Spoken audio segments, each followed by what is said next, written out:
Hey, how's everybody doing? Merry Christmas, almost in 5 days. I hope you got your shopping done. Unlike me, I've not got all my shopping done. Unlike other years, I have gotten some shopping done. It's all online shopping, but I had gotten some stuff done. Um, Actually, very proud of that. I've never gotten shopping started this early. I've always waited to the last minute when it comes to shopping, but yeah, a lot of stuff's going on, so it's been a while since I did a vlog. Um, Behind me, you see a One Direction poster. I unfortunately live with two Directioners um, in the house, so some of the decor kind of has taken over here and there. Um, but Boondock Saints had to move someplace else. But a few topics I wanted to touch on today. Um, One would be there's a recent stir up, I guess you could call it. A Jack Kingston, um, a Republican representative or something from Georgia, made a suggestion that students who are a part of the free lunch program um, work for the eligibility to be on that program. Um, I I have a few opinions about this. One would be um, I don't have a problem. I really wouldn't have a problem with my kids, quote, working while they were in school, but not as a required part of any kind of program that would be, like the free lunch program. Um, Now, that's at the elementary school level. I know that when we were in elementary school, we voted on uh, different who got to do this and who got to do that. When we went on field trips and stuff, field day and all that. And also, the teachers used to have a basket with everybody's name in it.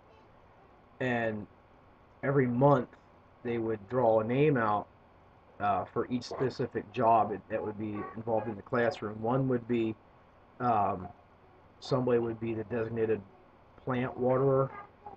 We had somebody who would be feeding fish. Somebody would take like a little bucket and a damp sponge, and they would wipe down the chalkboard. I don't even know if they have chalkboards in classrooms anymore. It's been so long since I was in a school. They probably have those magic dry eraser boards, those white boards that you marker on there. But anyway, I guess you have to wipe them off too. But we had the big blackboards, but they weren't even black. They were green. But anyway, you take a sponge and a wet sponge, you do that, and then the best part, the best job that you could get, you always wanted, was you got to take the erasers and clap them all together to get all the chalk dust out of there. You know that, you know, that was fun. We used to love doing that. I don't know why, but we did. Um, then somebody would get designated to go around and straighten the desks, um, that kind of thing. And it wasn't a requirement to earn anything, like you would out in the real world, working for a job and you earn a paycheck or anything like that. But it was fun, and it did kind of teach us how to, it did kind of teach us about, jobs and stuff like that. But as far as making it a mandatory requirement to become part of the school lunch program, I think it's an asinine idea. I think it's stupid. Um, if kids want to work in school, do little jobs, and help out with the teachers, that's great. I think that's awesome. I think they should be afforded that opportunity, but they shouldn't be forced into it because none of us are forced into our jobs. We can quit at any time we want. Um, you can switch jobs, you can quit, you can do whatever. I mean, I just don't think that forced labor is really the message we should be sending kids. Not only that, if the parents are that hard off that they can't afford um, to pay, for school lunch, um, I don't really see why they couldn't brown bag it. Um, I packed, we called it packing. We had packers and we had, kids who bought lunch. But I know kids that pack lunch every day because their parents didn't have the money to buy lunch from the school. And the school's food sucks anyway. I mean, it's horrible. And I know it's gotten a lot worse. Um, but what was my point? Oh, my point was that if the parents are that bad off that they can't afford to buy their kids the school lunch, then most likely they're receiving food stamps, so they can afford to buy stuff with the food stamps for their kids' lunches to pack their kids' lunch for school. Um, there's nothing wrong with PB&J. There's nothing wrong with bologna and cheese. I love sweet bologna and cheese. There's nothing wrong with crackers with the cheese spread. You got a little red stick that you dipped into the cheese and you spread it all over your crackers. Um, you know, apples, oranges, bananas, pears. Um, you know, a little bag of chips. I mean, a tasty cake now and then. There's nothing wrong with that. That's kids are gonna love that. You don't have to eat. You don't have to buy school lunch. School lunch isn't something that's mandatory. Kids want to bring their lunch, they're allowed to do it. And I think that for the parents who can't, sorry, my throat's dry. For the parents who can't afford to pay for school lunch for their kids, I think a much better alternative to the free lunch program in the first place would be to pack your kids' lunch. Now, like I said, most, if not all, parents who cannot afford school lunch, um, they're receiving food stamps. So they can use those food stamps to buy bread and lunch meat, peanut butter, jelly, marshmallow fluff, whatever the kids like. They can afford to do that, with the food stamps, which is what they're meant for. It's not meant, food stamps aren't meant for steak dinners and all that kind of stuff. But you know, if there's a pack of steaks that are about to expire their sell by date, uh, you know, and you have food stamps, and it's gonna cost you like $2 for a pack of steaks that could make 2 or 3 meals. Do it, but I'm not gonna get into that too much. But my point is that another alternative is packing lunch. I don't think that forcing kids to work would be a great idea. I think it would be more harmful than it would be valuable as far as education goes. Another subject that I wanted to comment on was I see a lot of people arguing and fighting over this. And I don't know why. Um, there's a big thing going on about whether or not Santa Claus is white or black. Santa Claus is white or black. Who cares? Santa Claus isn't real. There was a real Saint Nicholas, which is who the Santa Claus character was based off of. And he was Greek, so he wasn't black, and he wasn't really white, quote white either. I guess you could technically say he was more white than black, but it doesn't matter.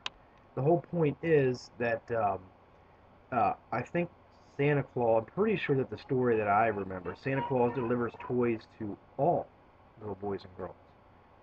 Not just white girls and boys, not just black boys and girls. Um, Santa Claus delivers toys to all kids of all the world. That would go for Native Americans, Asian, European, North American, Mexican, Canadian, um, white, black. It doesn't matter.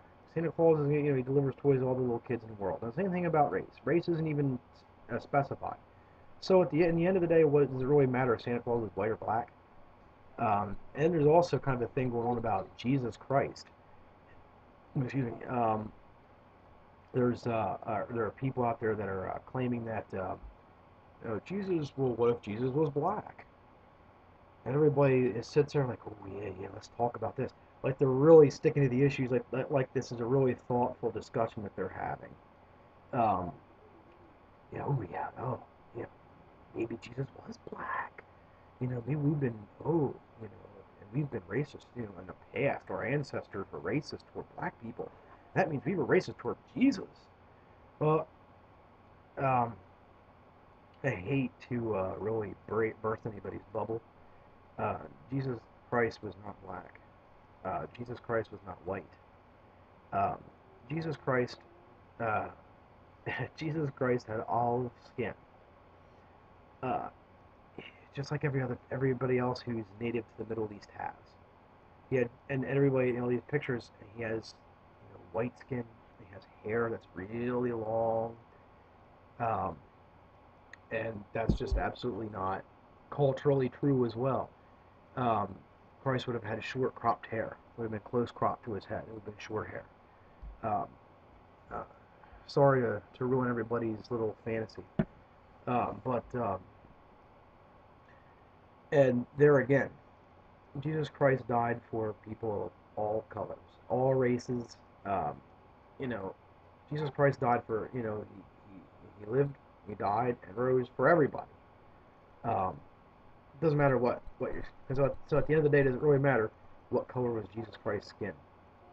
It doesn't matter.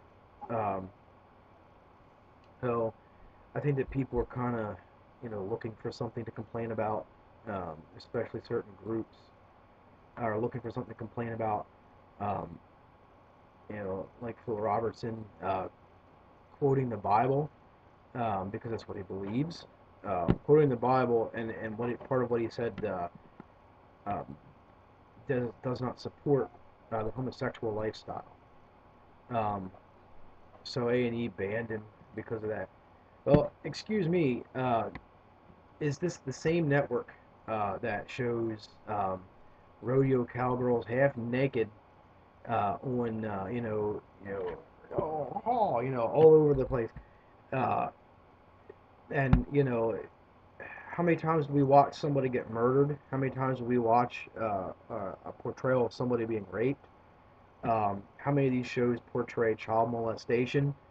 Um, I mean, witchcraft and all other kind of garbage. Um, but as soon as you have a show where the family ends each episode sitting around a table praying together, everybody wants to get butthurt um, about it. And then when a guy says something that doesn't agree with uh, a certain hypocritical group, I might add, hypocritical groups with their mode of thinking, everybody wants to go crazy, and they want them thrown in jail. They want this banned and that banned, and this gotten rid of and that gotten rid of. Um, if it would be up to this certain group, we would have no Chick-fil-A restaurants because they would have been forced out of business. Um, you know, it, just, um, I, you know, huh. But everybody, you're supposed to agree with them. You're supposed to respect and agree and listen to them without saying a word, but they don't have to return that respect to you. And that is uh, the definition of hypocritical people. Hypocrisy runs rampant among these people. Uh, they want it their way, but they don't want anybody else to have it their way. They believe in freedom of speech and freedom of religion and all that, as long as it's pertaining to them. As soon as it pertains to somebody else, that's a different story. Then they want it. Then they want it regulated. They want it wiped out, and they want it controlled and censored. Um, but we're not being censored. We're not going to shut up. Um, I'm a Christian myself. I don't always act like one, but that's kind of the point. But I'm not going to give up my views for anybody else, and I don't expect anybody else to give up their views for me.